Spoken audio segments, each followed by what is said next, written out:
bienvenue sur Home Kitchen. Aujourd'hui, je vous apprends à faire un rôti de sétan, mais pas n'importe lequel, le rôti façon dinde au four, et je vous garantis que ça vaut le détour. Je l'ai préparé avec des petits légumes sur le côté, une garniture simple de pommes de terre, qui, je suis sûre, devrait vous plaire. Pour ça, vous aurez simplement besoin de farine. On va partir sur de la farine à pain ou à pizza comme celle-là, parce qu'elle contient le plus de protéines que n'importe quelle autre farine. Et on aura aussi besoin d'un paquet de tofu, très important pour la texture.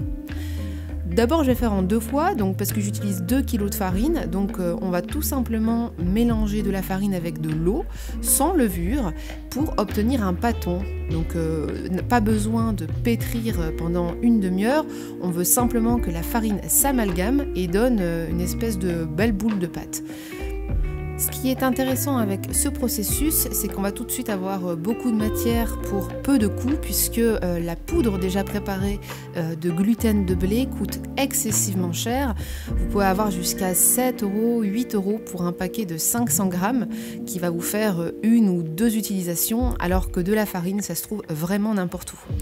Donc une fois qu'on a obtenu deux beaux pâtons, la prochaine étape est de les recouvrir d'eau. Ça paraît un peu étrange, mais en fait on va laver l'amidon pour extraire la protéine pure de la farine, et pour ça vous avez besoin de la tremper dans l'eau pendant au moins 1 heure avec une cuillère à soupe de sel. Ensuite, au bout de 7 heures, mais ça vous pouvez aussi laisser plus longtemps, jusqu'à 8 heures sans problème, on va commencer à malaxer la pâte dans l'eau directement pour en extraire donc l'amidon. Vous allez voir que l'eau va devenir de plus en plus blanche, aussi blanche que du lait, et c'est précisément cette eau qui peut aussi vous servir à d'autres recettes. Vous pouvez en garder un bocal au frigo, je vous expliquerai ça en barre d'annonce. En attendant, cette étape c'est un petit peu la plus fastidieuse de la recette, parce que vous allez devoir répéter ce rinçage peut-être 7 ou 8 fois, ça prend bien 10 minutes de laver une pâte, parce que c'est le processus pour départager l'amidon de la protéine de blé. On va dire que c'est le processus manuel, non industriel, quoi, purement artisanal. Donc je répète cette opération encore et encore, je rince, j'égoutte, je rince, jusqu'à ce que l'eau devienne à peine trouble. En fait, l'eau qu'on doit obtenir à la fin, c'est une eau à peine nuageuse. Ça veut dire qu'il reste environ 10-15% d'amidon, ce qui est parfaitement assez à avoir une magnifique texture pour notre rôti. Donc après, ce qu'on fera après cette étape, c'est d'incorporer tous les aromates, les épices pour développer le goût du sétan. Il y a beaucoup de choses avec lesquelles on peut mixer le sétan, avec du tofu, avec des haricots blancs, avec toutes sortes de légumineuses. Le tofu, c'est vraiment un ingrédient de choix pour mixer avec le sétan, parce que ça va attendrir vraiment la pâte, ça va gommer cet effet un petit peu caoutchouteux, vous voyez, qu'on obtient avec le sétan, et aussi ça va enlever ce petit arrière-goût de blé caractéristique du sétan. Donc là, ce qu'on veut maintenant, c'est extraire le maximum d'eau, que la pâte s'assèche, donc on va la laisser égoutter pendant au moins une demi-heure pour qu'elle perde le maximum de son humidité. Puis ensuite, j'essaye de découper en morceaux pour qu'elle rentre correctement dans le mixeur. Et là, vous allez mettre voilà, ce que vous voulez. Moi, donc, je suis avec la moitié d'un paquet de tofu, 250 grammes, que j'ai préalablement aussi égoutté pour enlever le maximum d'eau.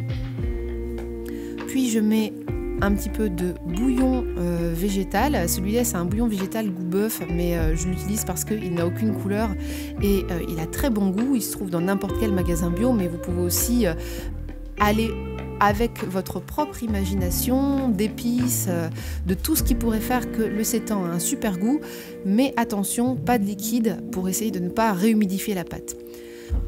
Ce qu'on ne veut pas, c'est que la texture ne soit pas uniforme. Il faut vraiment que le mixage soit bien fait, donc insistez. La pâte va se déchirer, c'est tout à fait normal, mais elle ensuite revient à sa boule d'origine. Il n'y a pas de souci avec ça, simplement on ne veut pas de petits morceaux, de petits grains.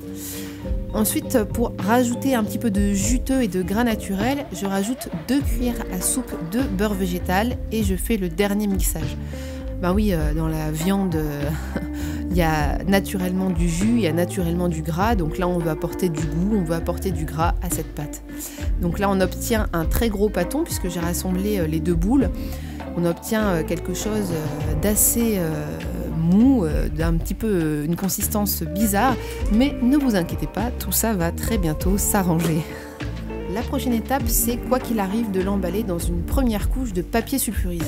Si vous allez le cuire à la vapeur comme moi, ensuite on l'emballe dans une feuille de cellophane. Si vous le cuisez au four, on l'emballe dans une feuille de papier aluminium. Et si vous le cuisez au court-bouillon, on l'emballe dans une étamine ficelée avec de la ficelle à rôti. Donc moi je vais mettre plusieurs couches superposées, je vais faire des nœuds, je vais me débattre un petit peu avec ce rôti. L'important c'est vraiment de sécuriser le paquet pour avoir quelque chose de bien compressé. La compression c'est vraiment la clé de ce rôti, sinon vous risquez de vous retrouver avec une espèce de grosse éponge baveuse et on ne veut vraiment pas ça. Donc je dépose mon rôti qui est bien compressé, qui ne va pas pouvoir s'expandre à la cuisson et je le mets dans mon petit panier vapeur pour 1h30 de cuisson.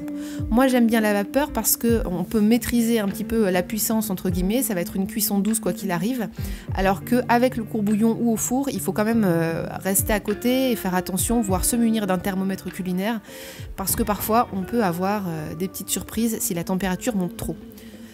Quoi qu'il arrive, la première cuisson ne sert que à la solidification du sétan, c'est vraiment pour le rendre rigide et pour en faire après quelque chose.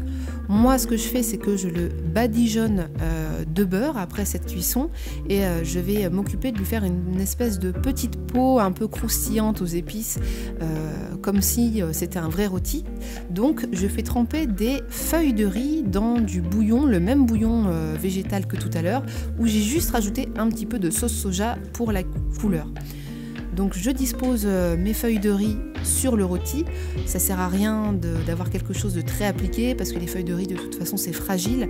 Donc même si vous en superposez plusieurs couches, quoi qu'il arrive ça va se coller, s'amalgamer au four et ça va devenir un petit peu croustillant si vous maîtrisez la cuisson. Donc c'est pas grave si ça forme un petit peu des bulles, si ça se craquelle, ça va juste réagir comme une vraie peau de rôti. Après, le tout, c'est de savoir ce que vous voulez mettre comme épices dessus, sachant que cette étape, elle est tout à fait facultative. C'est surtout pour faire un espèce de trompe-l'œil. Moi, j'ai acheté une petite papillote pour réaliser justement de la dinde à la paysanne. Il n'y a pas de poulet dedans, hein, c'est juste un mix d'épices. De mémoire, c'est oignons séchés, ail séché, poivrons séchés, ce genre de choses. Et je colmate tout ça sur les feuilles de riz qui sont un petit peu collantes. Mais vous pouvez aussi recouvrir directement le sétan de cette poudre. Vous n'êtes pas obligé de passer par l'étape feuille de riz. Maintenant, je vais mettre ma petite garniture aromatique, en l'occurrence simplement du poireau et de la carotte. Et je vais remettre ce rôti au four avec un petit peu de jus pour permettre aux légumes de cuire pendant également 45 minutes. Ça va permettre vraiment au rôti d'infuser avec le jus des légumes. Et à côté, je prépare une petite sauce minute avec de la crème soja, 2 cuillères à café de moutarde forte.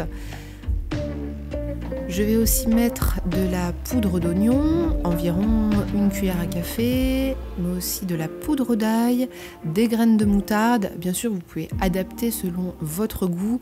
Moi, j'essaie de faire une petite sauce ambiance moutarde et miel qui va très bien avec ce genre de préparation. Vous pouvez aussi, par exemple, prendre de la moutarde à l'ancienne directement, ça marche très bien aussi. J'ajoute un petit peu de sel, un petit peu de poivre. Ça, c'est le poivre sauvage que m'a offert ma maman qui sait que j'adore les épices. Je laisse cuire à feu très doux pendant 5-10 minutes à peine. Et à la fin, je rajoute un petit peu de sirop d'agave ou de sirop d'érable pour sucrer la préparation. Vous m'en direz des nouvelles de cette petite sauce. Et voilà, la recette est déjà finie, le rôti qui sort du four, ça sent très bon, la garniture elle est juste ce qu'il faut. J'espère que vous avez kiffé cette recette et on se revoit bientôt. Ciao ciao!